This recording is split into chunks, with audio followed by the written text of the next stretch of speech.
Rastësia e solli që këtë të shtunë, në të njëjtin ambient privat në Tiranë, të zhvilloheshin 2 takime politike.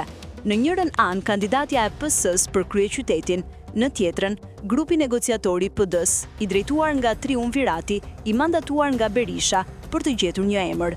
Sigurisht, takimet nuk kishin as të njëjtët njerëz, as të njëjtin format, por kishin të njëjtin objektiv, Bashkinë e Tiranës. Në kampin socialist, motorët janë ndezur, emri është shpallur, kandidatja është në teren dhe drejtuesja e fushatës është vendosur. Në kampin demokrat, ndërkohë, takimet janë me vetveten, nuk ka ende as emër, as strategji, as plan konkret për kryeqytetin. Deklaratat e Flamur Nokës, i cili vendos kufirin të thana lëvizjes bashk, duke thënë se PD-ja është e hapur për koalicion me të gjithë, përveç partisë së tij, tregojnë qartë hallin më të madh të opozitës. Aq më tepër, kur kjo deklarat vjen vetëm një ditë pasi vetë deputeti Lëvizjes Bashk, Redi Muçi, u shpreh prerë se Lëvizja Bashk nuk bashkëpunon me partitë të kapura nga oligarkia ekonomike. Në këtë tablo, askush nuk duhet të çuditet për rezultatin që do të jap Tirana. Siç thot populli, nisja e mirë është gjysma e punës.